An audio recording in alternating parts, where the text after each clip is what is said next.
Taxation आप क्यों पढ़ते हो? टैक्सेशन आप इसलिए पढ़ते हो क्योंकि आपको इनकम और टैक्स कैलकुलेट करना है। इसके अंदर दो वेरिएबल रहेंगे, एक होता है इनकम और दूसरा होता है टैक्स। तो जो टैक्स रेट है वो हमको बजट के थ्रू पता चलता है।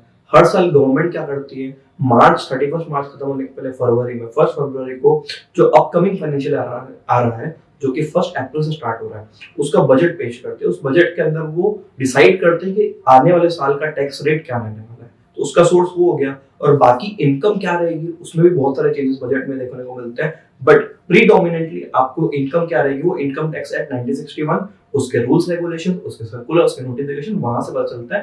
ये दो चीजें हमें सीखनी रहती है इनकम टैक्स एक्ट के अंदर। तो दोनों को धीरे धीरे अनफोल्ड करते हुए इनकम को इनकम टैक्स एक्ट 5 कैटेगरीज में बांटता है।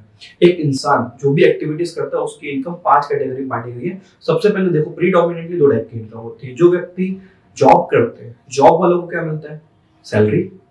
जो व्यक्ति बिजनेस करते हैं, अपना काम करते हैं, जिनको बोला जाएगा बिजनेस और प्रोफेशन, उनको प्रॉफिट मिलता है या तो फिर उनके गेन्स होते हैं। इसके अलावा आप अपने घर वगैरह को किराए पे देते हो और कोई बिल्डिंग को किराए पे देते हो, वो इनकम होती है रेंटल इनकम फ्रॉम प्रॉपर्टी। ठीक है, इसको हाउस प्रॉपर्टी हेड में लिया जाता है। और इसके अलावा एक होता है कि आपके जो एसेट्स है, जो आपकी एसेट्स लाइक आपकी प्रॉपर्टी हो गई, आपके शेयर्स हो गए एक्सेट्रा, उसको जब आप बेचते हो तो उससे जो इनकम आती है, प्रॉपर्टी को जो जैसे आपने इनकम कमाई, उससे आपने क्या किया, वेल्थ क्रिएट की। वेल्थ क्रिएट करने से आपने क्या किया, प्रॉपर्टी खरीदी। उस प्रॉपर्टी को जब आप सेल करोगे तो उससे जो आने वाला प्रॉफिट और लॉस है, उसके लिए अलग से हेड दिया गया, कैपिटल गेन हेड है। ठीक है, तो ये चारों हेड मेन रहेंगे। और इसके अलावा अगर कोई भी इनकम इन हेड्स में नहीं आई तो कहां पे आएगी वो इनकम? वो इनकम आपकी रहेगी, लास्ट हेड रहेगा इनकम फ्रॉम अदर सोर्सेस का हेड है। जो भी इनकम ऊपर कैप्चर नहीं हुई, सारी की सारी यहाँ पे कैप्चर हो जाएगी अदर सोर्सेस के अंदर। तो इस तरीके से इनकम टैक्स एक्ट सारी इनकम को 5 हेड्स में बांटता है। फिर पांचों हेड का आप टोटल करोगे, इसको जो टोटल आएगा उसको बोला जाएगा ग्रॉस टोटल इनकम।